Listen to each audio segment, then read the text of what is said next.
This video is sponsored by Protect America, a leader in home security systems. We have arranged for you to receive a free indoor camera and doorbell camera when you take advantage of their services. Keep your family safe and check out their website using the special link on the screen or in the description box. Welcome to the Max Impact Theory podcast. I'm your host, Tim Rosanelli, here with my producer, Justin Olivieri. Hey, yo. All right, guys, we have a great podcast for you just in time for the holidays. We're going to That was my nickname in high school. and we're going to have a little fun with some dangerous toys. So we're going to talk about some dangerous toys that were out there and pulled off the market. And a lot of mine are probably going to be stuff that I actually experienced on the playground that I thought were dangerous. Some of them still exist to this day, but Even though we're two different generations, we did have a lot of the same similar experiences. yeah, because I think it was just a whole new generation of stupid toys that were bad for people. I saw one thing. There was this one theme kept on coming up, and it was like these shoes, and it started out with springs on them, Moonwalkers. and then they found out they were bad, and then they tried to make them springs but padded, and then they were bad. I was around for the padded ones. Yeah, so they were like on Nickelodeon or something like that. I remember seeing advertisements for them. and I think every generation has the toys that weren't thought through properly. Yeah. You think that like everybody learned in the 70s and 80s, and then the 90s would be safer? No. The 90s were pretty bad too. Yeah, history repeats itself. So I looked up the recall statements and files for certain toys from the 1960s to the 2000s, and it was pretty similar. It was like yeah. You'll find out. It's going to be a good episode today. So I guess the main moral of this story, we're going to give you the moral of the story at the beginning, is people, when you go out and buy gifts and toys for Christmas this year, make sure you use your common sense when buying them. If it looks like something that might be dangerous, think twice about it. All right, so let's have Justin. Why don't you go with the first one? We're going to kind of alternate back and forth. All right, so 1960s. Okay, so we're going to go. You're doing chronological order, right? Yeah, 1960s. There was an atomic lab set. It contained, your normal lab stuff, but it also contained 4 types of uranium ore. Yeah. I mean, nowadays you probably wouldn't even be able to purchase uranium ore like that. Well, back in the 60s, like, they didn't really know what. Like, they knew what it was, but they weren't like, they didn't have as much information. I wonder if as now. Like, so, my great grandfather on my mother's side worked with, uranium and stuff for the Army, and so he actually had his DNA altered and passed it on to his kids, and my grandmother's the only one that got it and didn't pass it on to her grandchildren. So I'm good, and my mom's good, and my uncles are good. But basically, this gene makes you go blind at 40. So my grandmother's been going she starts going blind at 40. She can see like shadows if you shine a light really bright in her face. Oh, okay. And like all her brothers and sisters are like that. And then so you just got luck of the draw. My cousins on that side are gonna have issues, except for like my grandmother didn't pass it on, but everybody else did. Yeah. Wow. That's unfortunate. Yeah. Well, don't mess with uranium, kids. I was just looking at statistics of sale of that toy, and I think that it looks like it was sold out to the North Korean government. No, I'm just kidding. North Korea and Iran are stocking up on those. They're puppies. stocking up. Boy, why are we having so many sales in these countries that want to have nuclear weapons? Their eBay name is not Kim Jong. Yeah. So, well, that was the first one. Okay, so you have a few more than me. So why don't you go with the second one? All right. We'll so another 1960s was elastic bubbles. And so we had those when I was a kid too, but the problem with this elastic bubbles was they used toxic chemicals to make them elastic. Wait, elastic bubbles. So how what does the you toy do work? is you basically you put you get a straw and you suck in a part of part in the straw. I think we used to pour ours in, but for this you'd suck in the straw. You would suck the chemicals in, and then you would blow it out, and it would blow almost like bubble gum. Oh, okay. But the problem is you're sucking through a straw toxic chemicals Into your mouth. Basically. Well, you're not supposed to suck it into your mouth, but like. But still, it's it close happens, enough. Yeah. you know. Like, but when we were kids, it was just bubbles, Mm-hmm. and so you'd suck it in, and then, you know, if you got it in your mouth, it was just like soap and water. It wasn't toxic. Okay. Okay. It wasn't. They got smarter with the second rendition it wasn't of it. toxic chemicals. Oh man, that's pretty bad. Okay, so Yeah. give me another one. All right, little lady stove. So this was for all the sweet little What year? girls. What- 1960s again. Okay, we're 60s. Okay. Yeah, so for all the sweet little girls that wanted to, you know, be a homemaker and bake pies and stuff. Yeah. They had a hot plate on the top where the stove is. Okay. That, you know, when high heat is about 600 degrees Fahrenheit. Oh, okay. So the kids were getting burned on it, or So was it starting fires? It's a fire hazard for sure.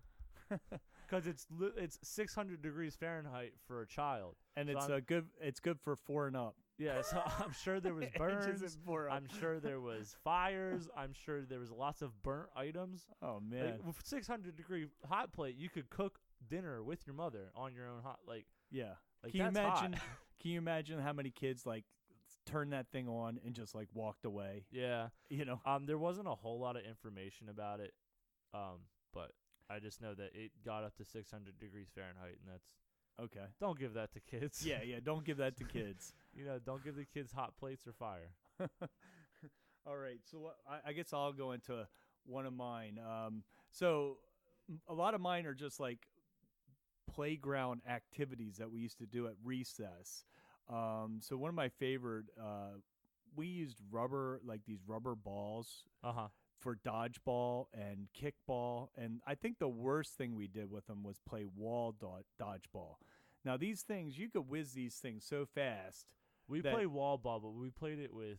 I think it's the same game. It's when like you have to throw the ball, and you want to catch the ball before it bounces. If you catch the ball before it bounces, the person that threw it has to go up against the wall and have the ball thrown. Yeah. So we played it with tennis balls. Yeah. Okay, tennis balls. Yeah, which hurt. It stung because you get welts on your back and stuff. Of course, yeah.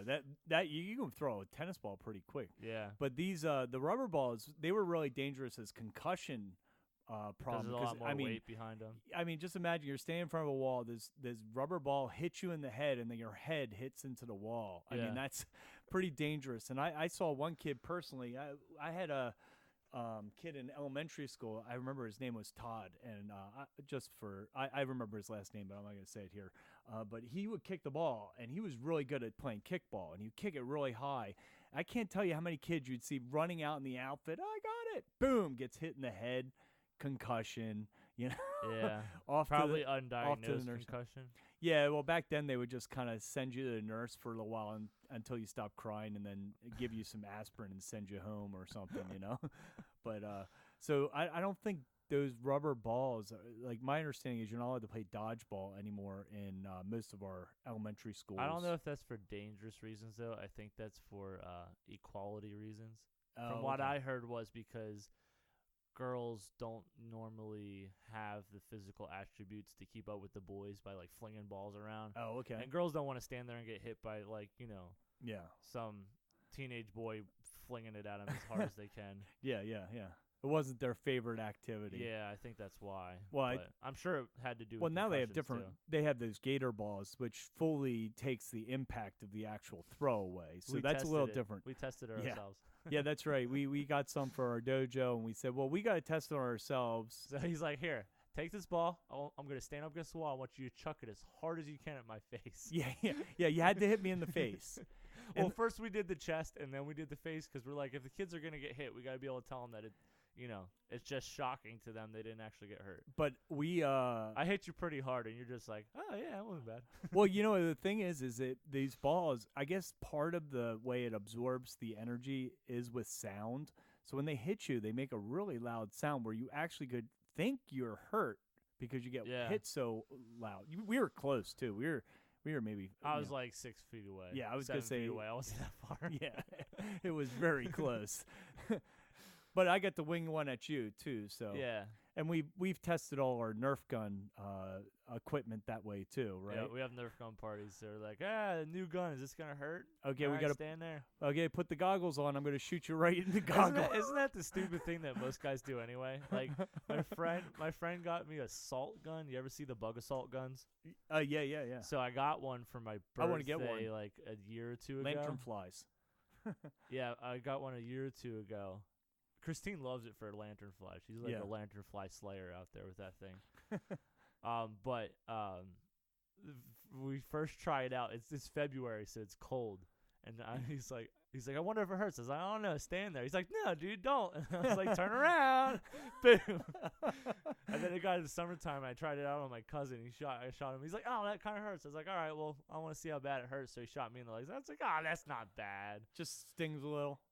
Yeah, it kind of feels like somebody throwing like sand at you. You know when somebody shakes a blanket? Oh, okay. Oh, yeah. Like We were kind of far away though. We weren't like because the recommended distance to kill a fly is like 3 feet. Yeah. Wait, next thing you know, those will be recalled because people are getting hit in the eye. Yeah. Now I know one thing in schools that they don't use anymore that they used when I was a kid, and everybody would get hurt with them. Is those? It was like a seat. It was like basically like this plastic board with handles on the side. And then there was caster wheels on the bottom. And you would roll around and play with those. People got their fingers smashed on the sides. Yeah. People would get their fingers run over. People would fall over and get run into. What do they call those things? I don't remember, but I know they don't use them anymore because like everybody got hurt on it. It was rough on your fingers. I remember using those for we would play almost like soccer with them, but you'd be on these carts kicking around a ball and trying to get into a goal. I remember getting my fingers smashed, and everybody's fingers would get smashed so much on this. I think back then your fingers would get smashed and everybody would be like, you'll be okay. Yeah, tough it out. Yeah.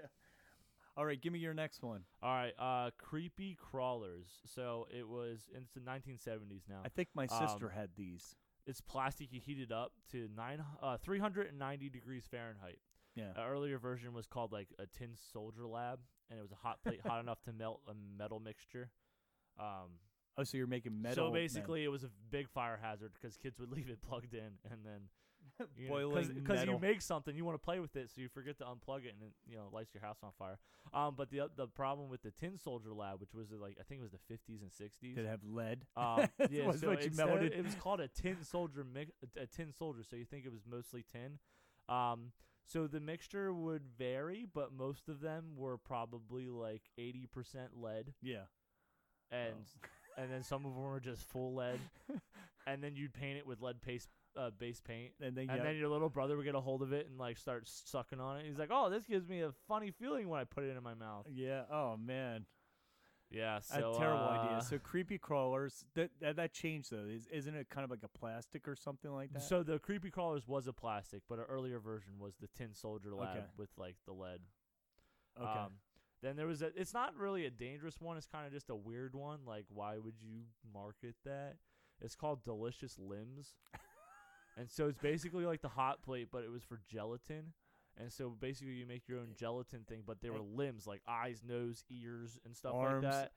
I don't think there was arms. It was supposed to be like something that like small enough for you to eat. Yeah. So it's like, it's like, oh yeah, let's market eating arms or eating ears and noses and eyeballs to kids. Yeah. It's like, I can totally see that. That's weird. That is a weird one. Okay, so let me go into one of mine. So my next one. Okay. So I'm gonna go with slip and slide as my next one. Slip and slide. Injuring adults since 1970. Slip and slides. They're pretty. We used to have a lot of fun with them. But now, are these real slip and slides, or they makeshift slip and slides? Well, I think we're talking about even the real I've had ones. both. Yeah, I think we're talking about even the real ones because just both of them. All slip and slides. Yeah, I think the problem is that as a kid you don't have as much weight. But when you get to be an adult, you have a lot of adults trying it, and they're too heavy and they slide too far and get back and neck injuries. Now, I had real slip and slides, like manufactured ones, that were inflatable, and so it was like this tube. So you didn't like we loved it because you didn't get like rocks and stuff on you. And Yeah, then that's at the the other bottom, thing. At the bottom, there was a big pool of water, almost like one of those, you like, would hit a water kiddie pool kind of things, Yeah. and so it would slow you down so you wouldn't go over it. Okay. So we had that, but we also had the trash bag and Dawn soap. Trash Slip and bag. slide. Oh, yeah. You You just line up like, a bunch of trash bags and pin them down, and then just make sure they're overlapping. You get a hose running down, and then you quick soap it up, and the soap will run down. And you run down the only after problem with like a trash bag version, if you use black, was sometimes you would be like sliding on something, and then there was an area that wasn't wet enough, and then you just hit it, and it's like dry skin against dry bag that's been heating in the sun. Yeah, not a good combination. Yeah, I remember. So the youth group was doing something at my church, and I was probably like 6 or 7. My parents helped out with the youth group, so I was always with them. So you got teenagers like flying down, and I'd go down. And for some reason, my little kid brain can't think about anything other than Hot Pockets and video games. Was walking up it. Oh. And my dad said, "Get off! Keep on walking up it. You gotta get off the side. Somebody's gonna run you over." And you got ran over. And so like the 4th time, like some kid wasn't paying attention, and he just went and straight into me while I was walking up. Terrible. The kid felt bad. My dad was mad at the kid for not paying attention. But really, it was really your fault. my fault because I was just a stupid kid. It's kind of like when we're talking about doing flying kicks and the kids are running down and kicking into the pad. We always tell them to go to the outside. Don't run straight down. The funny thing down. is I actually, when I worked at at a daycare, I actually watched his daughter. Mm-hmm. She was in my class. Oh, okay. Oh, wow. And That's so funny. I'd see her like do stupid things. I was like, your dad ran over me once doing that. Your dad. It must be in the genes. All right. So what's your next one? All right. So I have lawn darts, but I think we you both should had go over lawn darts because lawn darts. You were alive during that. Yeah. Well, lawn darts. Lawn darts are funny because we even had them in our playground for recess. Now, as a kid, I know that we had no clue what to do with lawn darts. You usually set up 2 rings, and it's kind of like horseshoes with a ring, and they stick in the ground. They're really cool. But all the kids did with them in recess was, let's see how high we can throw these things in the air and tell everybody to run and scatter. There's a new fad doing that. There is. So there's like this challenge. I think it's called the Don't Move Challenge, and everybody gets in a circle and like basically bends over, so their faces are towards the ground, and then you chuck something up in the air, and if you flinch or move, you're out. Oh, okay. But it'll go up and land on you. What is it, like a ball? Well, so it started off with balls, and now it's like, what's the craziest thing we can throw up? So people are throwing up ottomans and and a bunch of crazy stuff. Because you want to make it kind of scary, like somebody. Yeah, because you want somebody to flinch, because that's how they're out. If you flinch when it comes down, so they're throwing chairs and ottomans and bicycles and. Yeah, so if you're throwing a soft pillow up in the air, nobody's gonna. After a while, you learn not to move. Kickball or something, that's not bad. Basketball, it'll hurt a little bit. You probably won't flinch. Yeah. But obviously, it's a new challenge. Oh, okay. And I was like, they're like, this dude threw an ottoman up in the air. Well, when the lawn darts. It's funny because I remember them trying to make them safe by putting instead of it sticking in the ground, they actually put almost like a sandbag on the end of it. But that even became a hazard because kids I'll say the kids that I went to elementary school still tried to throw these things straight in the air, and they still were a hazard because they'd hit people in the head. Yeah. So instead of stabbing somebody, they'd give people a concussion. We had lawn darts. But it was basically a short plastic one with like a rubber ball on the end. Yeah. So you couldn't really get hurt with it because it was too light. Yeah. But I just remember people be like, "Oh, I remember lawn darts. Those things were dangerous." Yeah. Lawn darts are like one of those infamous dangerous toys. Did you have? Did you say you had statistics on lawn darts? Yeah. So basically, for lawn darts, it came out in the 1970s. And in the I think, what was it?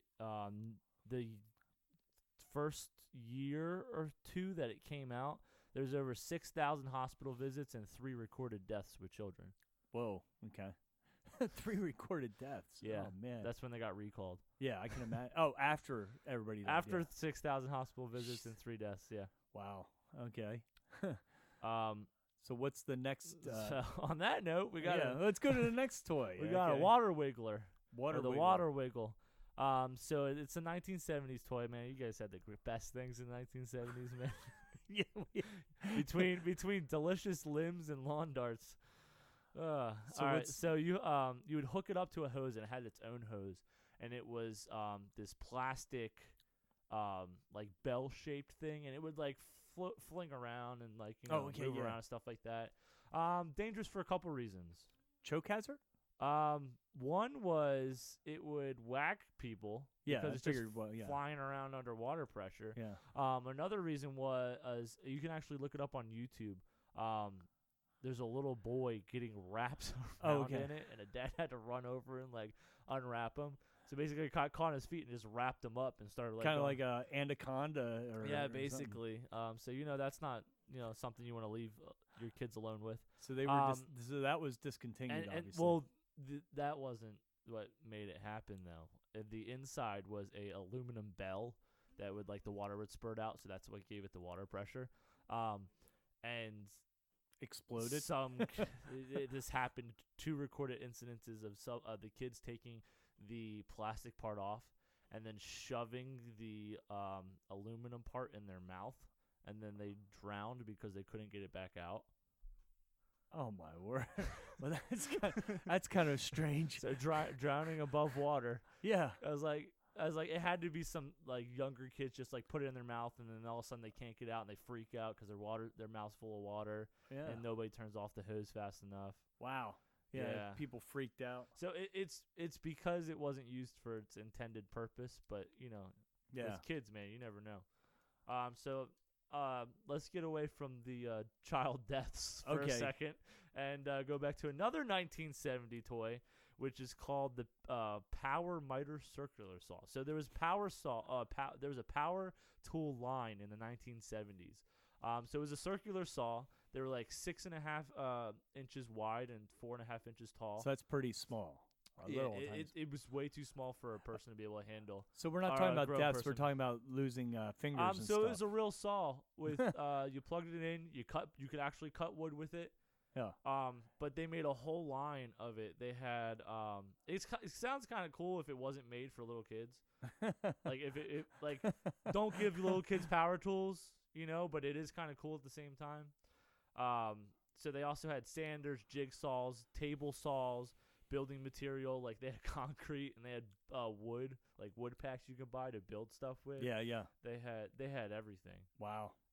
So don't give your kids circular saws that actually like they're strong enough to cut wood and it's real blades. So I wouldn't give it to my not the most intelligent. And it's only 6.5. Like the whole thing was 6.5 inches wide by 4.5 inches tall. So it's made for small hands. Yeah. So it's not marketed for like 12-year-olds that want to help their dad out. It's marketed for like 7-year-olds that want to help their dad out. Well, I guess if you were supervising it, I don't know. Maybe if you're supervising, it would be okay. Yeah, but it's you still have to kind think of about it this way. It's like giving your kid a Dremel. Yeah, that's true. Yeah, not a good idea. I don't trust certain grown adults with a Dremel, let alone a kid. All right, so let me go into my next one.